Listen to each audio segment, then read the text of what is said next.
குயிலரங்கத்தில் இன்று நாம் பார்க்கப் போவது மகிஷாசுரனை அழிக்க சிவனை தியானித்து அம்பாள் தவம் செய்ததாக நம்பப்படும் ஒரு புனித தலம். பில்லி சூனியம் செய்வினை போன்ற தீய சக்திகள் நீங்கும் என்று மக்களால் நம்பப்படும் ஒரு ஆலயம்.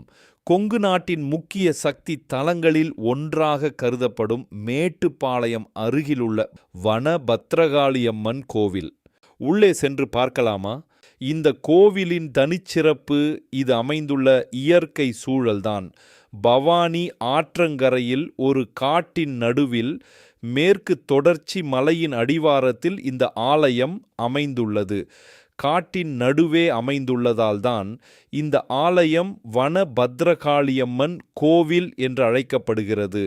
நுழைவு வாயிலை தாண்டி உள்ளே வந்ததும் முதலில் நம் கண்களில் படுவது இந்த பிரம்மாண்டமான ராஜ கோபுரம்தான். கோவில் புனரமைப்பு வேலைகள் நடைபெற்று கொண்டிருப்பதால் நம்மால் முழுமையாக கோபுரத்தை பார்க்க முடியவில்லை. இந்த கோபுரத்திற்கு நேர் எதிரில் பிரம்மாண்டமான இந்த சிலைகள் நம்மை வரவேற்கின்றன. இங்கு நிற்கும் இந்த பெரிய சிலை யாருடையது தெரியுமா? இவர்தான் பகாசுரன். மகாபாரத கதையின்படி இந்த பகுதியில் பகாசுரன் என்ற அரக்கன் மக்களை துன்புறுத்தியதாகவும் பஞ்சபாண்டவர்களில் ஒருவரான பீமன் இந்த வனபத்ரகாளியம்மனை வணங்கிய பிறகே பகாசுரனை அழித்ததாகவும் நம்பப்படுகிறது. பகாசுரனுக்கு அருகில் இருக்கும் மற்ற சிலைகள் யாருடையது என்பது தெளிவாக தெரியவில்லை. ஆனால் இந்த சிலைகள் இங்கு இருப்பதற்கும் நிச்சயம் ஏதாவது ஒரு காரணம் இருக்க வேண்டும். உங்களுக்கு இந்த சிலைகளை பற்றி ஏதாவது தெரிந்தால் கமெண்ட் செக்ஷனில் ஷேர் பண்ணுங்க. சிலைகளை கடந்து நகரும்போது இங்கு ஒரு உப்பு மேடு காணப்படுகிறது. ஆனால் இது ஒரு சாதாரண உப்பு குவியல் அல்ல. பக்தர்களின் நம்பிக்கையின் அடையாளம். நோய்கள் குணமாகவும் தீய கண் திருஷ்டி நீங்கவும் செல்வம் பெருகவும் பக்தர்கள் இங்கு உப்பை காணிக்கையாக செலுத்துகின்றனர்.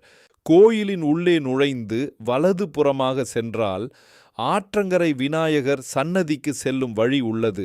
இந்த பாதை வழியாக சென்றால் பவானி ஆற்றங்கரையை அடையலாம். நாம் இப்போது நின்று கொண்டிருக்கும் இந்த ஆற்றங்கரை ஓரத்தில்தான் பல நூற்றாண்டுகளுக்கு முன் அம்மன் சுயம்புவாக எழுந்தருளியதாக நம்பப்படுகிறது. இந்த கோவிலின் நம்பிக்கையோடு இணைந்த இன்னொரு சுவாரஸ்யமான உள்ளூர் கதை சொல்லப்படுகிறது. ஒரு காலத்தில் இந்த பகுதியை ஆரவல்லி, சூரவல்லி என்ற மந்திரம் மற்றும் சூனியத்தில் மிகவும் தேர்ச்சி பெற்ற 2 சகோதரிகள் தங்கள் மந்திர சக்தியால் ஆட்சி செய்ததாகவும் பல வீரர்களால் வெல்ல முடியாதவர்களை அல்லிமுத்து என்ற வீரன் இந்த வனபத்ரகாளியம்மனை வணங்கி அருள் பெற்ற பிறகே அவர்களை வென்றதாகவும் உள்ளூர் மக்கள் நம்புகின்றனர்.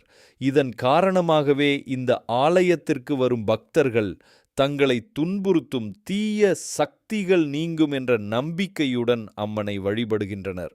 இங்குதான் நாம் பார்க்க வந்த ஆற்றங்கரை விநாயகர் இருக்கிறார். விநாயகருக்கு பின்னால் இருக்கும் இந்த மரத்தில நிறைய துணிகள் கட்டப்பட்டுள்ளன. ஒவ்வொரு துணி கட்டும் ஒரு வேண்டுதலின் அடையாளமாக பார்க்கப்படுகிறது. வந்த வழியிலேயே மீண்டும் நடந்து சென்று அம்மனை தரிசிக்கலாம். வரும் வழியில் சில பக்தர்கள் ஒரு வழிபாட்டு முறையுடன் அம்மனை தரிசிக்க செல்வதை பார்க்க முடிகிறது. இந்த கோயிலில் ஆடி மாதத்தில் நடைபெறும் ஆடி குண்டம் திருவிழாவில் ஆயிரக்கணக்கான பக்தர்கள் நெருப்பு மேல் நடந்து நேர்த்தி கடனை செலுத்துகின்றனர். அனைத்தையும் கடந்து இந்த வழியாக சென்றால் அம்மனை தரிசிக்க முடியும். இந்த இடத்துடன் தொடர்புடைய ஒரு தல புராண கதை உள்ளது. மகிஷாசுரனை அழிக்க அம்பாள் இந்த காட்டு பகுதியில் சிவனை தியானித்து தவம் செய்ததாக தல புராணம் கூறுகிறது. அந்த தவத்தின் நினைவாகவே இங்கு வனபத்ரகாளியம்மன் எழுந்தருளியுள்ளார் என்று நம்பப்படுகிறது. அம்பாள் தவம் செய்ததாக நம்பப்படும் இந்த புனித இடம் பவானி ஆற்றங்கரையில் நூற்றாண்டுகளாக பக்தர்களின் நம்பிக்கையை தாங்கி நிற்கும் ஒரு சக்தி நிறைந்த பழமையான தலம் வனபத்ரகாளியம்மன் கோவில். இத்துடன் இந்த காட்சி முடிவடைகிறது. ஆனால் நம் பயணத்திற்கும் அனுபவத்திற்கும் முடிவே இல்லை.